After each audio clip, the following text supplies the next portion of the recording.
Hi అండి, welcome to Gundamma కథలు. ఇవాళ మనం సింహాచలం అప్పన్నకి జరిగే చందనోత్సవ విశేషాల గురించి తెలుసుకుందాం. అంతకన్నా ముందు మొదటిగా మీరు నా ఛానల్ని చూస్తున్నట్లయితే సబ్స్క్రైబ్ చేసుకోవడం మర్చిపోకండి. అక్షయ తృతీయ. అక్షయ తృతీయ అనగానే గుర్తుకు రావాల్సింది బంగారం కాదు, సింహాచలంలో జరిగే చందనోత్సవం. ప్రముఖ పుణ్యక్షేత్రం సింహాచలంలో అప్పన్న నిజరూప దర్శనానికి ఏర్పాట్లు ఘనంగా జరుగుతాయి. ఈ రోజున ఈ చందనోత్సవం ఏప్రిల్ 30వ తేదీ 2025న నిజరూప దర్శనం కోసం విస్తృతంగా ఏర్పాట్లు కూడా జరుగుతూ ఉన్నాయి. నిజరూప దర్శనం చందనోత్సవం నేపథ్యంలో భక్తులు భారీగా తరలివస్తారు. సింహాచల శ్రీ వరాహ నరసింహస్వామి దేవస్థానం విశాఖపట్టణానికి 11 కిలోమీటర్ల దూరంలో తూర్పు కనుమలలో సింహం ఆకారంలో ఉన్న సింహగిరి పర్వతంపై ఉంది. దక్షిణ భారతదేశంలో ఉన్న ముఖ్యమైన వైష్ణవ క్షేత్రాలలో ఒకటి సింహాచలం. తిరుపతి తరువాత అత్యధిక ఆదాయం కలిగింది కూడా ఈ దేవాలయంకే. ఇక్కడ స్వామి వరాహవదనంతో, మానవ దేహంతో, సింహావలంతో విలక్షణంగా భక్తులకు దర్శనమిస్తారు. ఇక్కడ నెలకొన్న స్వామి శ్వేతవరాహస్వామి. ఈ ఒక్కరోజు కోసమే భక్తులు కళ్ళు కాయలు కాసేలా ఎదురుచూస్తారు.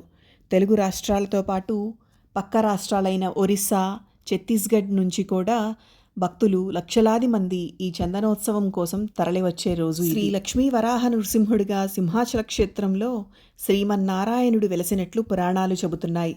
అక్షయ తృతీయ రోజున స్వామిపై ఉన్న చందనం పూతను వేరు చేసి అభిషేకం నిర్వహిస్తారు. అనంతరం కొన్ని గంటలు మాత్రమే స్వామివారి నిజరూప దర్శనం కల్పిస్తారు. ఈ నిజరూప దర్శనం కోసం సుదూర ప్రాంతాల నుంచి భక్తులు తరలివచ్చి మొక్కులు చెల్లించుకొని స్వామి శరీరం నుంచి తీసిన గంధాన్ని ప్రసాదంగా స్వీకరించడం మరో ప్రత్యేకత. యః కరోతి తృతీయాయాం కృష్ణం చందనభూషితం వైశాఖస్య సితే పక్షే సయాత్యచ్యుత మందిరం. అంటే వైశాఖ శుక్ల తృతీయ నాడు కృష్ణునికి చందన లేపనమిచ్చిన విష్ణు సాన్నిధ్యం కలుగుతుందని అర్థం. ఇదియే అక్షయ తృతీయ నాడు అచ్యుతుడైన నరసింహునికి చందన సమర్పణ మహోత్సవం జరిపిస్తారు. ఈరోజు చేసే జప, తప, హోమ, తర్పణాదులు పుణ్యఫలాన్నిస్తాయని అంటారు.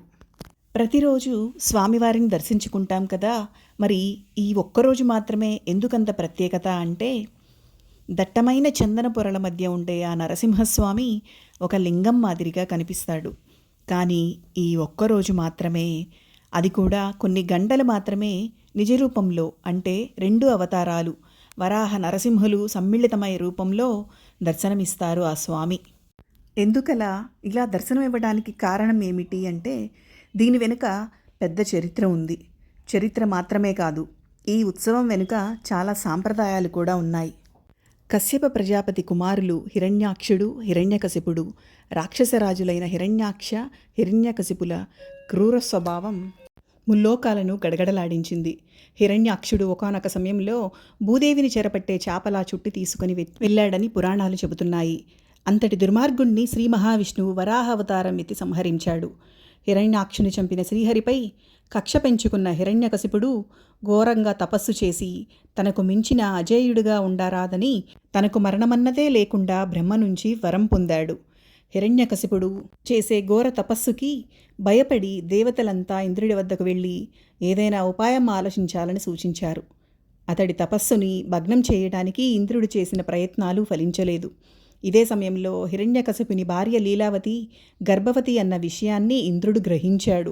హిరణ్యకశిపుడే ఒక పెద్ద సమస్య అంటే, ఇంకా అతడికి కొడుకు పుడితే వారిద్దరూ దేవతలకు ఇంకా హింసిస్తారని తన సింహాసనానికి ముప్పుని భావించాడు.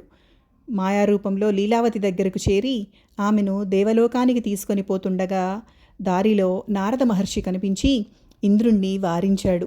ఒక గర్భవతిని చెరపట్టి తీసుకుని పోతావా, ఇంత నీచానికి దిగజారుతావని నేను అనుకోలేదని గర్జించాడు. తాను దురుద్దేశంతో ఇలా చేయటం లేదని, దేవతల క్షేమం కోసం అలా చేయవలసి వచ్చిందని ఇంద్రుడు చెప్పగా, అయితే ఆమె గర్భంలో ఉన్నది రాక్షసుడు కాదని, ఒక గొప్ప హరిభక్తుడని విషయాన్ని వెల్లడించాడు నారదుడు. ఆ తరువాత లీలావతికి ప్రహ్లాదుడు జన్మించాడు. పుట్టుకతోనే హరిభక్తుడైన ప్రహ్లాదుడి మనస్సు మార్చడానికి హిరణ్యకశిపుడు చేయని ప్రయత్నమంటూ లేదు. సామభేద దండోపాయాలతో చేసిన ప్రయత్నాలు ఫలించకపోవడంతో కుమారుని సముద్రంలో పడవేయించి పైకి లేవకుండా పర్వతాన్ని వేయించాడు. అయితే శ్రీహరి వచ్చి తన భక్తుణ్ణి రక్షించుకున్నాడు. ఆ సముద్రమే విశాఖపట్నం వద్ద గల బంగాళాఖాతం, ఆ పైన వేసిన పర్వతమే సింహాచలం. హిరణ్యకశపుని చంపిన విచిత్రావతారమే నరసింహావతారం. ప్రహ్లాదుని కోరిక మేరకు హిరణ్యాక్షుని సంహరించిన వరాహమూర్తి, హిరణ్యకశిపుని చంపిన నరసింహమూర్తి లక్ష్మీదేవితో కలిసి సింహాచల క్షేత్రంలో శాంతమూర్తిగా ఉంటాడని అభయమిచ్చాడు.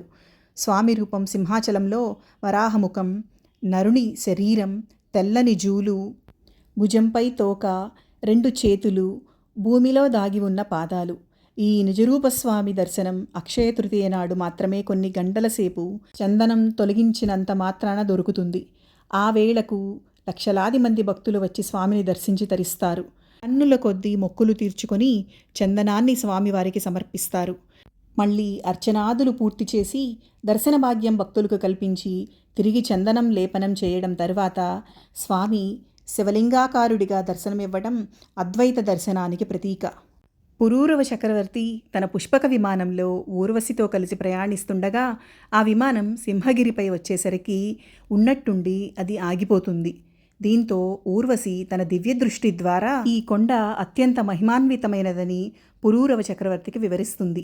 ఆ రాత్రికి వీరు అక్కడే బస చేయగా సింహగిరిపై ఒక లోయలో ఉన్న సింహాద్రినాథుడు పురూరవ చక్రవర్తికి కలలో సాక్షాత్కరించి తాను ఇక్కడే కొలువై ఉన్నానని వెలికి తీసి గొప్ప ఉత్సవం జరిపించాలని కోరాడు.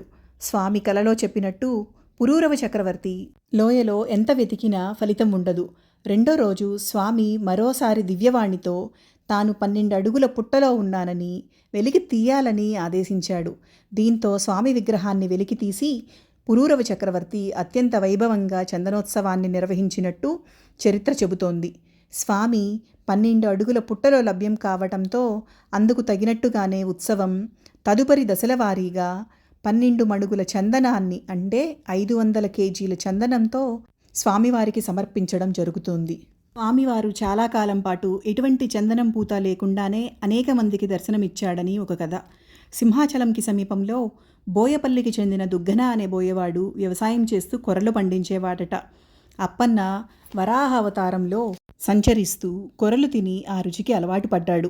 ఏదో జంతువు పంటను పాడు చేస్తుందని తలచి మాటు వేయగా దుగ్గడికి వరాహం కనిపించింది. ఆ వరాహంపై బల్లెంతో పొడిచాడు దుగ్గన్న. ఆ దెబ్బకు రక్తం కారుతూ వరాహం పుట్టలోకి చొరబడింది. ఎక్కడైనా పాములు పుట్టలోకి వెళ్తాయి కానీ వరాహం పుట్టలోకి వెళ్ళటం ఏమిటి అని దుగ్గన్న పుట్టలోకి చూడగా రక్తం కారుతున్న వరాహ నరసింహుడు కనిపించాడట. అప్పుడు దుగ్గన్న సింహగిరిపై దొరికే వనమూలికలు చందనంని రంగరించి స్వామివారికి పట్టు వేశాడట. అప్పుడు స్వామి ఆనతి ప్రకారం కటకం వెళ్ళి రాజు పురూరవుడికి వరాహ నరసింహుడి వృత్తాంతం తెలిపినట్లు కూడా ఒక కథనం ప్రచారంలో ఉంది. వైశాఖ శుద్ధ తదియ రోజు అర్చకులు పండితుల వేద మంత్రాల నడుమ స్వామివారిని సుప్రభాత సేవతో మేల్కొలిపి నిత్యార్చనలు పూర్తి చేస్తారు. ఆ తరువాత బంగారు, వెండి, ఒరిగలతో స్వామిపై ఉన్న చందనాన్ని తీస్తారు. అలా చందనమంతా తీసిన తర్వాత నిజరూపంలోకి వచ్చిన స్వామి శిరస్సున, ఛాతిపైన చందనాన్ని ముద్దలుగా పెడతారు. ఆ తరువాత మాత్రమే స్వామివారి దర్శన భాగ్యం లభిస్తుంది. ఈ దర్శనం రాత్రి 9 గంటల వరకు లభిస్తుంది. ఆ తరువాత స్వామివారికి 1000 కడవలతో జలంని అభిషేకం చేస్తారు. మరియు పంచామృతాభిషేకాలు కూడా జరుగుతాయి.